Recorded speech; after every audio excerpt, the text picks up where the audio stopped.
का दाखवले हे आधी सांगा. काही कारण असेल ना. स्थानिक लोकांना विश्वासात घेतलं जात नाही म्हणून ठीक आहे, हा स्थानिक विषय आहे, स्थानिक लोकांना बोलू द्या. बोला.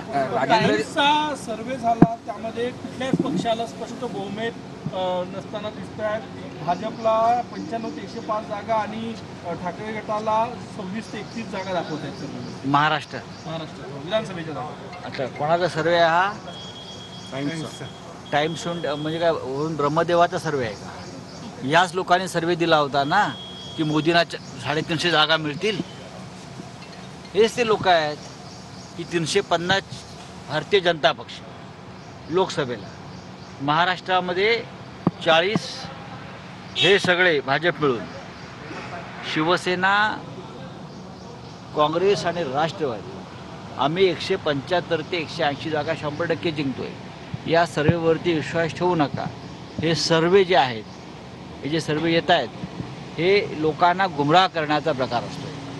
हे त्यांचं काम सुरू झाल्याचा अर्थ महाराष्ट्रातले सत्ताधारी पराभूत होत आहेत. राजेंद्र शिंगणे जे होते ते शरद पवार यांच्या शक्यता आहे. विधानसभा निवडणुका नोव्हेंबरमध्ये लागण्याची शक्यता आहे. मुख्यमंत्र्यांनी काल संकेत दिले. मुख्यमंत्री कोण संकेत देणार? हे निवडणूक आयोगाने सांगायला पाहिजे. ते निवडणूक आयोगाला खोके दिले काय?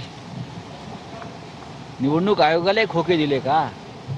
खरं म्हणजे वन नेशन वन इलेक्शन हा नारा आहे मोदींचा. हरियाणा, झारखंड, महाराष्ट्र, जम्मू काश्मीर या 4 राज्यांच्या निवडणुका एकत्रच व्हायला पाहिजे होत्या. त्यांनी घेतल्या नाहीत. महाराष्ट्र, झारखंड त्यांनी दूर ठेवलं कारण त्यांना झारखंडमध्ये गडबड करायची. निवडणुकीपूर्वी सोरेन यांना हटवायचे प्रयत्न सुरू आहेत त्यांचा पक्ष फोडून. महाराष्ट्रात त्याला सरकारची जी तिजोरी आहे ती रिकामी करायची आहे मतांसाठी, म्हणून या 2 राज्यांच्या निवडणुका त्याने पुढे ढकललेल्या आहेत. त्या बघू आता काय कसं. राऊत साहेब, काल आपण बोलले होते की नागपूर जिल्ह्यामध्ये एक, म्हणजे ग्रामीणमध्ये एक आणि शहरात एक, तर नेमका शहरात कोणत्या जागेवर करता शिवसेना आपली प्रयत्न करते? दक्षिण मतदारसंघातून नागपूरच्या तुमचे जिल्हाध्यक्ष प्रमोद मानमोळे इच्छुक आहे. तुम्ही नागपूर शहरात एक मागणार आहेत, नेमकी कोणती? त्या मागण्यापेक्षा मागायला कशाला पाहिजे? आम्ही रामटेक आमचा लोकसभा मतदारसंघ काँग्रेसला दिलेला आहे, लक्षात घ्या. आणि ती काँग्रेसची जागा निवडून आणण्यामध्ये शिवसेनेचं मतदान हे मोठ्या प्रमाणात आहे.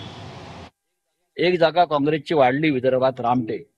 अमरावती आमची जागा होती खरं म्हणजे, ती आम्ही काँग्रेसला दिलेली आहे, लक्षात घ्या.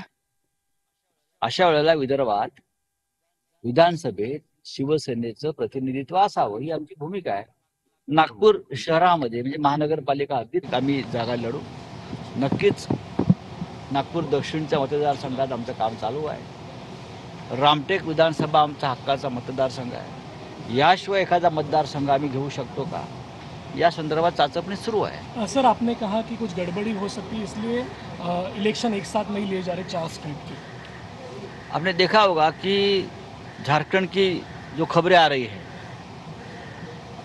अब देखिए वहाँ क्या हो रहा है, क्या होने जा रहा है.